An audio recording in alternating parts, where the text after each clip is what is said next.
Hey folks, welcome to another episode of 5 to 15 with Musickers. I'm your host Jason DeCristofaro, and it is my privilege today to introduce everyone to a prolific guitarist.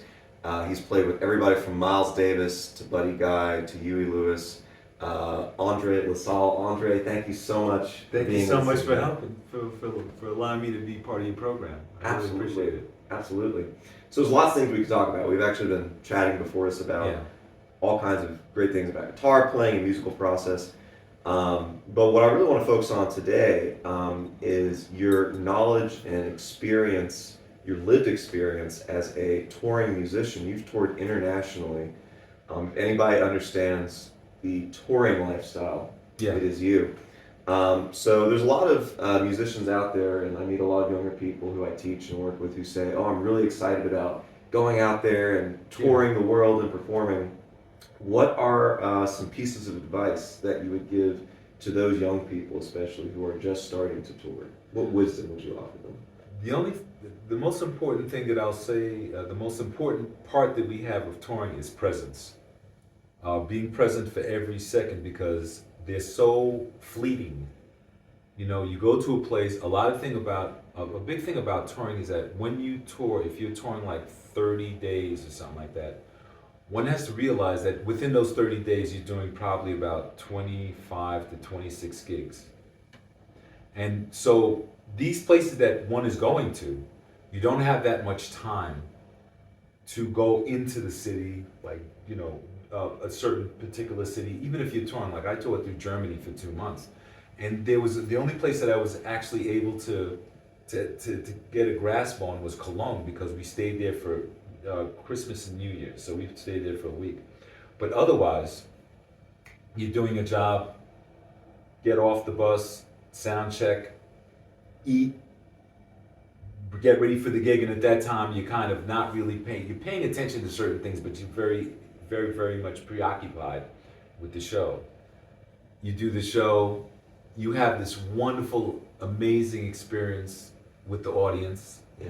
and you start to reciprocate energy, from the audience to the audience, from the audience, and you're both feeding off of each other.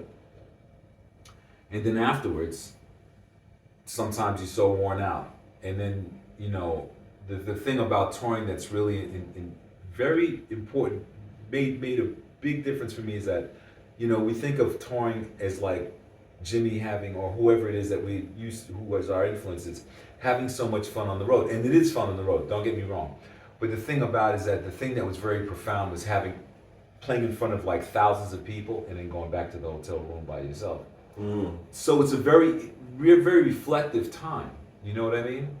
And usually when I went on the road, I wasn't with like my lady or anything of that sort. So you're getting all these experiences. You can't really share them. But I mean, it's good to be able to embrace them. You know what I mean? But again, that's the reason why I say a lot of musicians have to just be very aware, be present when you go out there, and understand the dynamics of touring. Touring is work. Touring is having fun to a certain point, but man, It's a job. it's a job. Yeah.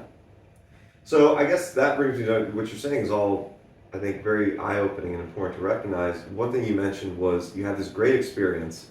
You're on stage playing for 1,000 people, that reciprocity of energy. You reach this high, I guess, right? And then you have no one to share it with. So that makes me think about self-care on the road, and not just in the sense of physical self-care, but psychologically. Were there any habits or routines or strategies you developed in all your years of touring to kind of maintain psychological well-being, I guess? I could tell you this. What I use to get psychological and emotional peace is something that I don't use today. Right? Because when I'm doing it, and the people who I looked up to did a lot of weed and did a lot of things to kind of even out that emotional Yeah. balance, right? Right now, I've been sober since 2016. I wish that I had this sobriety now, then, Yeah. that I have now, because that's the reason why I say be present. I always say the greatest present that I was given was presence. That allowed me to embrace every second. There are times when I just was so spun out that there's a lot of things that I wish that I would have taken the time to appreciate more than I have. You know, so I would say now to certain people, if they want to get on the road, have clarity. Now, I'm not saying don't drink and don't smoke. I just couldn't handle it. So I'm not saying that don't do that. I'm just saying that whatever you do, make sure that you keep your clarity, be present in the moment, because things pass by in seconds. Time doesn't go by in hours and days; they go by in seconds. I think, to that point, hindsight's 2020, of course. Without a doubt. Oh yeah. That's the most important part. Believe me. And as I said, that's the reason why I'm very grateful that I still have the ability and I'm still doing things, because now it's like if I knew then what I knew now. Yeah. That type of thing. And the beautiful song for me that embraces it, I was so much older then, but I'm younger than that now. Yeah. That for me is the embodiment of that whole thought. So, yeah. Well, in that sense, I think, especially for people who are just starting the touring lifestyle, they have a certain mindset Right. about what it is. What are some experiences? Do you have any stories to share, or maybe anecdotes or experiences of those moments that you weren't present for, that slipped away, that you wish you had been present for? Is there anything that comes to mind? I remember a 3-month tour I did in Europe with Queen Estamaro and the Harlem Gospel Singers. Yeah. And what happened was we were doing a lot of sleeping on the bus, not really steady, and there was a time that I was on stage, and I remember that I couldn't really focus the way I wanted to, and it was probably one of the biggest audiences. We were doing 3 nights in Cologne. But at the same time, it was like one of the best playing experiences that I had. So it was like, I wish that I could remember a lot of what was going on. And also, but I know like one of the best moments that I had was when I was with a group called I, and we were touring, opening up for Billy Bragg for the first part of the tour, then Ice-T during Cop Killer. We would, Cop Killers was his record. It was the first metal record he put out after doing Lollapalooza. Yeah. And then we ended up with Ziggy Marley after he was doing his first album, which was Ziggy Marley and the Melody Makers, and the hit was Tomorrow People. And I remember just being in Arizona, Tempe, Arizona to be exact.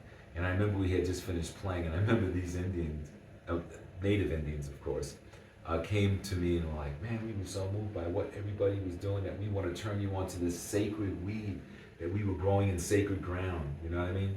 And I just remember, and this is a moment that I will always embrace, getting into that space and looking up at the stars and knowing that I was in the presence of really holy spirits that embraced me, I felt, and helped me to project better. Even today, I feel like I project better because of that experience. I feel that was when they came and they were like, yo, you're worthy of whatever we want to give you. You know what I mean? And I still feel that I still have that essence within what I do, because now it's like when I play so that I could be healed. Because if I'm healed, then I can project healing to the people that I play for. And I pray that that is what happens when I play. You know, that people are somehow healed from something. I can't tell exactly what, but you know that it works when the frequency is right. It's a feeling. It is. Frequency and light are really what connect us. Because people can play great, but they have a horrible tone. People can play so-so and have a great tone, and people will, it'll go right in them. Very true. You know what I mean? So what can we do to grasp the frequency that's being given to us and then project it out into the audience and heal them as we're being healed? I think it's a really good point. It's about relationships with people at the end of the day and connection. And, talking about that relationship, what you mentioned is beautiful about that connection with the audience and also, those fans that you had the chance to have that spiritual experience with. I think a big question, and I've had especially younger musicians ask me this, is, because this is something that you don't necessarily learn in school, is building relationships with the musicians you're working with. So what advice would you give to anybody who's maybe starting to think about touring or has just begun touring, what are some words of wisdom you would give them about building relationships and maintaining relationships with the musicians you're touring maybe for weeks, months, even longer with? You know, the thing is that to be a gregarious type person helps. Yeah. Because a relationship, the first jam session that you have with a musician is your conversation, Right. verbal conversation. Because now you're finding out if you're in the same headspace that you could share that place on stage with. Because you could be a great player, but if you don't have the ability to be able to connect and have a friendly relationship with the people you're going to be spending so much time on, you'll be in a constant mix of this type of tension. Yeah. Tension can work though. You know what I mean? In a weird way, because I mean, Miles Davis lived on that. Miles Davis would almost pit people against each other and let that tension come out. Right. He would have two sax players. I remember Bob, I forgot his name. Messer or Bob. I can't remember his name for the life of me. And I forgot who the other, but there were two sax players during the Man with the Horn and the Decoy album. Mhm. And he would literally go to one and say, and Kenny, not Kenny, The real Garrett, Kenny. the real Kenny the Garrett. real kid, that's right. Yeah. And he would go to Kenny Garrett and Bob, and he'd go after the gig. He'd be like, "Yo, you kicked your ass today." I mean, seriously. And then Kenny Garrett would come out and kill it, Yeah. and then he'd go back to Bob and go, "Yo, Kenny Garrett wiped the floor with you." I mean, it was. But you Wow. see, if you can build that Wow. tension to make it work positively, Yeah, right. then there is a positive aspect to that type of thing. But the Wow. thing about it is that Bob and Kenny loved each other. Right. And you had to make sure that that was established before you can almost compare them to each other, because what they were doing was out of love. It wasn't out of like this. It wasn't spite or No. competition. It was collaboration, even Yeah. when Miles was pitting them Yeah. against one another. And Miles was the perfect conductor, Yeah. emotionally, physically, spiritually, and musically.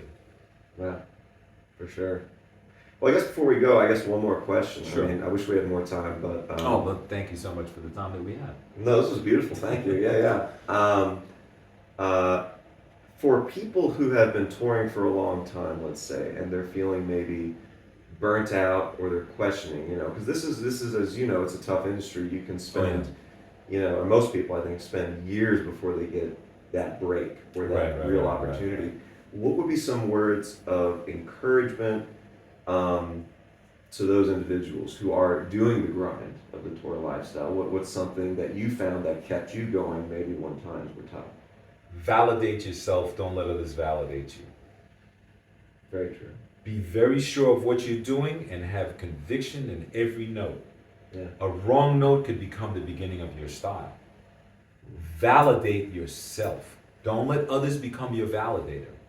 Because if you keep on looking to people to validate you, people's emotions and feelings and their mood changes. Yeah. Don't let a changing mood put on you what you feel about yourself. Love yourself first. Love yourself first. That's Yeah. There's a song that I wrote called Love of Self, LOS. Beautiful. You have to love yourself and understand that you are the one who sets your own worth. Other people don't.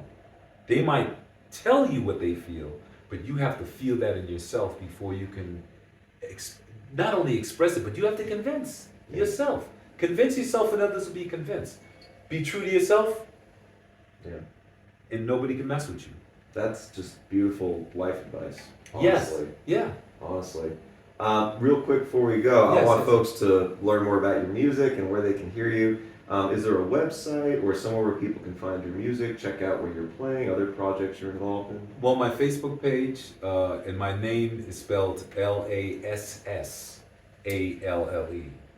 not Lassale. So Andre, Andre, Remember that, folks. Lassalle. And if you look on Facebook, better yet, Facebook will show you where I'm playing, but YouTube, there's videos of myself playing with my good friend Vernon Reed. We have a Band of Gypsies Revisited band project that we do. which is Hear that, Hendrix fans? yeah. Check that out. Where we do our own versions. We always tell people, if you're here to hear note by note reproductions of Jimmy, go home, because he already did it. Listen to the record. Listen to the record. Yeah. We want to give our expression of how he influenced us, not how we copy him. Right. Beautiful. Well, hey, thank you so much, Ryan. I wish we could talk more. We'll have to do this again sometime. Everyone, And we'll be André playing Lassalle. again soon, I'm sure. Absolutely. Yeah. Andre, thank you so much. Brother, thank you so much for blessing me with your presence. Likewise. And coming to my house and enjoying, as you said, it means a lot to me. Thank you. Thank you. Appreciate it. Y'all have a great day. Thank you so much. Love Thank you all. Andre. Thank you so much.